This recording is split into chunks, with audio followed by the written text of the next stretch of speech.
Did you ever wonder why the lefties are all so miserable and angry all the time? I mean, it's like they're all grumpy Smurf. I don't get it. Well, I think I do, actually. Before we start talking about the angry lefties, I'd like to ask you for a favor. If you would please, like this video, comment on this video, share this video, and subscribe to the channel. It really helps us grow. And hop over to youtube.com/@KennethJHenry and check out our other videos. And by the way, I'm Dr. Ken Henry, and this is Conservative Commentary.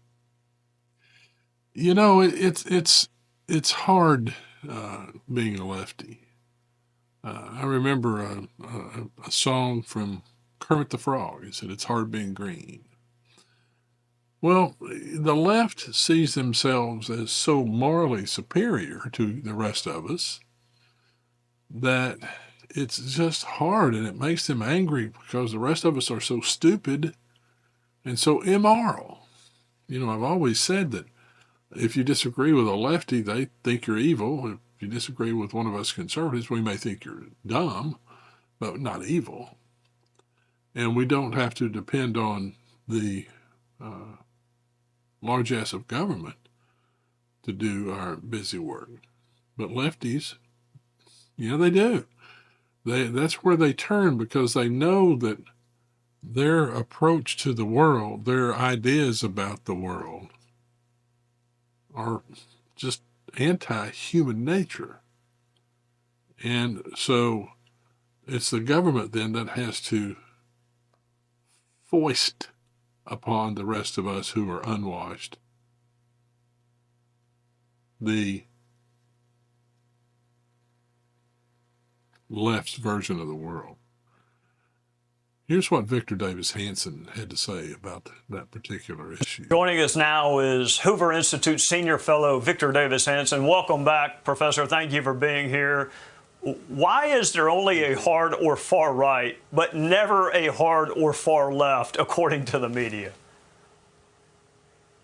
You got to start with the premise, Trey, that the left feels they're morally superior because they believe in forced egalitarianism, using the power of government to make everybody equal, not on the front end of opportunity, but on the back end. But they also realize that's contrary to human nature, contrary to common sense, and it requires a degree of force to force people that's contrary to our Constitution and what people will put up with. So they don't trust democracy. They don't trust 51%. They don't believe that their ideas on energy or inflation or the border are going to ever win 51%. And so what they do is they go to institutions, and especially in the onset of globalization, the biggest money in America for the last 30 years has been on the left. And they have systematically added to their control of the New York Times, Chicago Tribune, LA Times, NPR, PBS. Now they control social media. They control Hollywood, of course. They control K through 12. They control academia.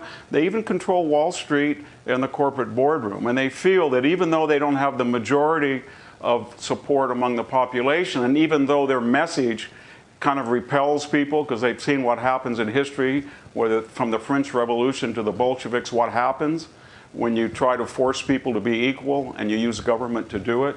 They have confidence that they can change the language, and they can message, and they can advertise, and they can entertain, and they can use professional sports to get that message across. So they are always going to be enlightened, disinterested, empirical, empathetic. And the people who believe in human nature are always going to be selfish, right-wing, and that's how it is. And Republicans are sort of live and let live. Conservatives, traditionalists, they sort of say, I'm not going to 360 degrees, 24/7 obsess on this because I have confidence in people, and they're sort of like us, and they kind of are commonsensical, and in the end they'll come around. And some Republicans feel, we'd rather lose nobly than win ugly. So it's that's the asymmetry, and they have a lidless eye, 24/7, 306. They are intent because deep down they don't have confidence in constitutional government or democracy, because it would reflect the will of the people, and their message does not appeal to 51% of the people. You know, Professor, I got a lot of challenges, including direction. So I do struggle with left and right. But I know that if I don't know where the center is, then I don't have a clue where left and right would be. Who is your answer the same if I were to say who gets to decide where the center is? I mean, to know where left and right is, you have to know where the center is. Is that the same, folks? I mean. Well, you and I believe that there's an absolute value, that there is a center that is centered on the Constitution as we know it and as was handed down. And we know what the Constitution is, and that is the center. And those on the right who would want to, change it and make it, for aristocratic purposes, or those on the left that would like to make it a social. So we know what the center is, but they're not absolutists. They don't believe it. They're relativist. So you've already seen them move. So now it's normal is getting rid of the Electoral College. It's why do we have 2 senators in each state when they only represent small populations in Idaho or Wyoming? Why don't we get rid of the filibuster? Why don't we bring in 2 states? Why don't we pack the court? Because on any given day, it's all relative and it's about power. And they know that they can't appeal to people on these issues. So we get these psychodramas. Trey, I mean, we had the January 6th insurrection, then we had the walls are closing in Trump raid, and then the bombshell Phantom of the Opera Biden speech, and then we intersplice them with just Jussie Smollett or Duke lacrosse and volleyball or Covington kids. But anything other than dispassionately right down the center, look at the Constitution, discuss issues, and they don't have confidence in that process, because who in the world believes that an open border is going to work? Who believes 8% inflation is not inflation? Who believes that you should, obsess on race after this history we had and this progress we've made? Who believes you would shut down the fossil fuel energy entire industry when we were the biggest natural gas and oil producer in the world, and with all the benefits that accrued from it? So they have an agenda that they know won't be popular unless they distract people, and one of the reasons they do it is what you've been talking about with language. They don't want the center. The center would allow free debate on both sides. They want to move it way to the left. What did you think about Victor Davis Hanson's view of the left and how they see the world and what they want to do to make things better? I believe that the left just basically hates America as it is right now. They generally hate the Constitution. They think the Constitution is a bother. Now, here are 5 things that the left really hates. First, the left hates free speech. They believe that if they can control the narrative, that they can control us and push their worldview on us. But if we have free speech and the debate of ideas, then they can't control us. They lose control. Listen to Hillary, what she has to say. We should be, in my view, repealing something called Section 230, which gave platforms on the internet immunity because they were thought to be just pass-throughs, that they shouldn't be judged for the content that is posted. But we now know that that was an overly simple view, that if the platforms, whether it's Facebook or Twitter X or Instagram or TikTok, whatever they are, if they don't moderate and monitor the content, we lose total control. And it's not just the social and psychological effects, it's real harm. Well, what about Hillary? Hey, let's just hell with them. Let's just decide what's acceptable and what's not. It's up to us, the intelligentsia, the morally superior, to determine what's misinformation and what's not, and to weed out that misinformation so that we don't lose control. The left hates free speech. The left also hates, with a passion, the Second Amendment. You know, the Second Amendment, it seems archaic in so many ways, but just think about a world in which we would not have the freedom to own weapons. What would the danger be? Are we going to beat the United States military with my 30-06? Well, no, we're not. But we're also not going to be subject in my house to a mob rule and takeover while we're waiting on the police, who are underfunded, understaffed, and far away, perhaps, to get here. And we're not going to be subject to a government takeover that is not done within the bounds of our Constitution.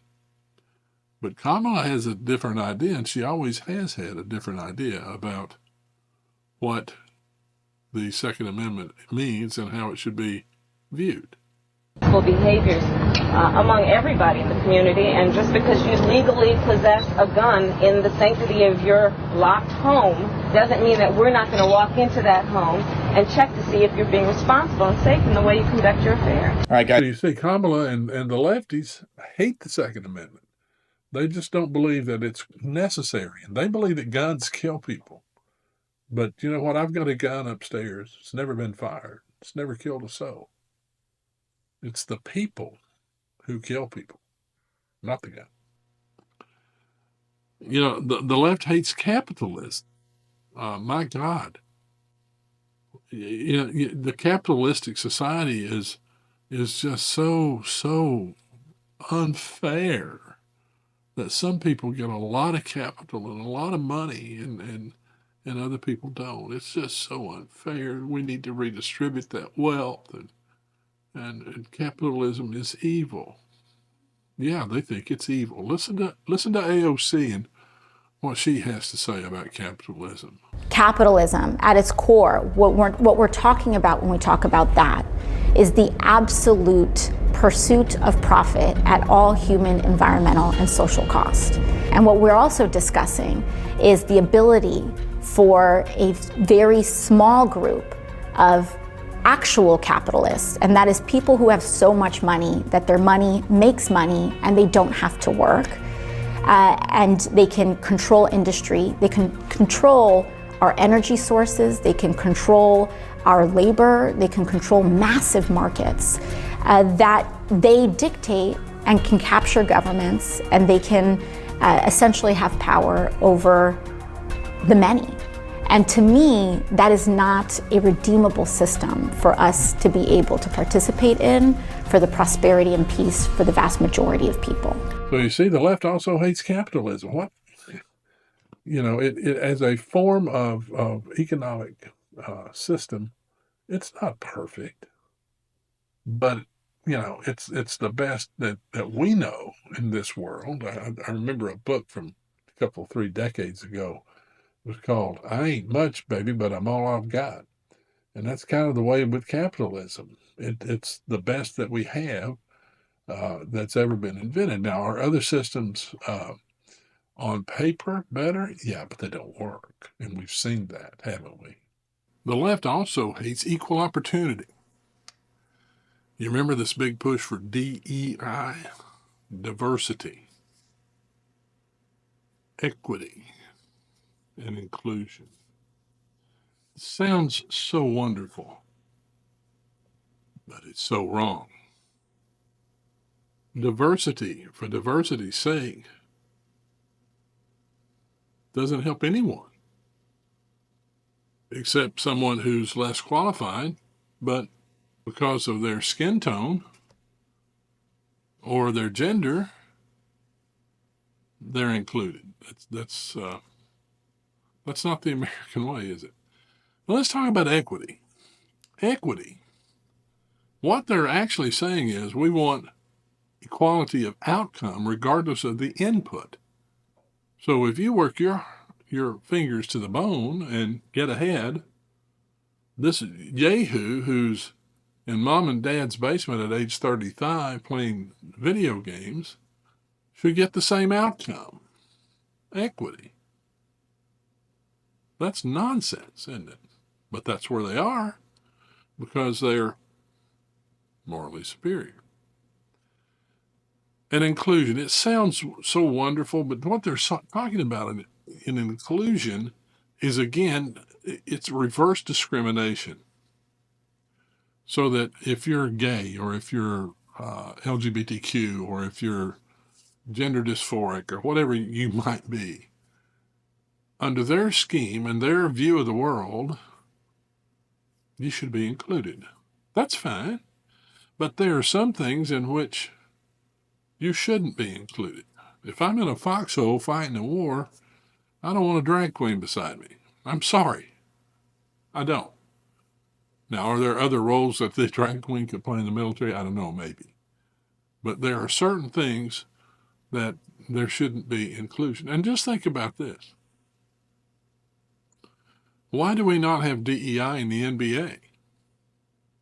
Or the NFL or Major League Baseball or the National Hockey League? Why do we not have DEI in horse racing so some horses get, to run shorter distances? We do have handicapping systems, but we understand that. Why do we not have DEI in so many different fields that are competitive? Because it's stupid. It's wokeism at its worst. I will guarantee you, if I polled 100 people, would you rather have your life depends on it, would you rather have a DEI surgeon or would you rather have a surgeon who competed all the way through and finished at the top of her class? I know who I would choose. Listen to what Dr. Phil has to say about DEI. I think it's really instructive. This country was built on hard work, talent, added value, merit. That you do something that merits, and it's and we got too many people pushing for equality of outcome, independent of input. I mean, come on, if you got some guy sitting home in a beanbag eating Cheetos, and he gets the same outcome as somebody out busting their all day long, that's not a good deal. Wow, yeah. Equality of opportunity, I'm all over that. We need to work towards that. But equality of outcome, I don't get it. Well, Dr. Phil hit the nail right on the head, didn't he? Phil doesn't pull any punches. And I agree with him 100% that I've worked to get to where I am. I've had some help along the way, as we all have. But I don't want some yahoo eating Cheetos in a bean sack to get the same outcome that I've gotten, that I've worked so hard for. I think it's only right and only fair. So they don't believe in equal opportunity. They want equal outcome. And that's why they're angry, because they can't get it and they know it. The left also does not believe in law and order. You don't believe me? Take a look at what Elizabeth Warren had to say just recently about the murder of the United Healthcare CEO. Killing a CEO is not the way you change. You have to regulate them, right? And so we've got attempts to try to rein in some of these big businesses. The Consumer Financial Protection Bureau, which was your creation. The Trump administration wants to get rid of it. That is like protecting people from like credit card fraud. Yeah. What happens if that goes away? So look, terrible for individuals, but stop and think overall about the social contract. Part of the deal in how we've kept this democracy, this economy, this country on a fairly steady path for more than 200 years has been that those at the top pay a little more in taxes, are a little less rich than they otherwise might be, and everybody else at least gets a chance. Yeah. And what happens when you turn this into the billionaires run it all is they get the opportunity to squeeze every last penny. Yeah. And look, we'll say it over and over. Violence is never the answer. This guy gets a trial who's allegedly killed the CEO of United Health. But you can only push people so far. And then they start to take matters into their own hands. Yeah. It almost sounds like Elizabeth Warren is saying it's okay so long as, you've been pushed too far to take things into your own hands. We know the left hates law and order. Ask Alvin Bragg and these other liberal DAs who are now beginning to be replaced in America because Americans have woken up and they have decided that lefties are not morally superior and we don't have to bow down to them and we don't have to worry about whether they're going to exclude us or what they're going to do to us because we're going to stand tall for American ideals and for the way of life that we have come to depend on and build in this country. Take a look. I want you to look at this murderer's row of lefties that I put together. And let's talk about them. There's Joy Reid, Joy Behar. For God's sakes, their name is Joy. But they're so angry, it's unreal. How about Sunny Hostin? Her name's Sunny, but she's anything but sunny. She is an angry woman. How about Whoopi Goldberg? Whoopi! You would think that's a happy person, right? But she's far from it. She even believes people won't sell her cupcakes because of her political views. What an idiot. How about Bernie Sanders? He may be the angriest of all. And then there's Rachel Maddow, who seems to be getting angrier by the day as her ratings continue to plummet. And then, of course, we've got Morning Joe and Mika. Those two who have sold out, according to the leftists, they've sold them out and went down to Mar-a-Lago and met with President Trump. I'd be interested to know and would ask you to share your thoughts about why lefties are so angry in the comments and see if we can get a discussion going among those of you who view this video as to why you think lefties are so angry.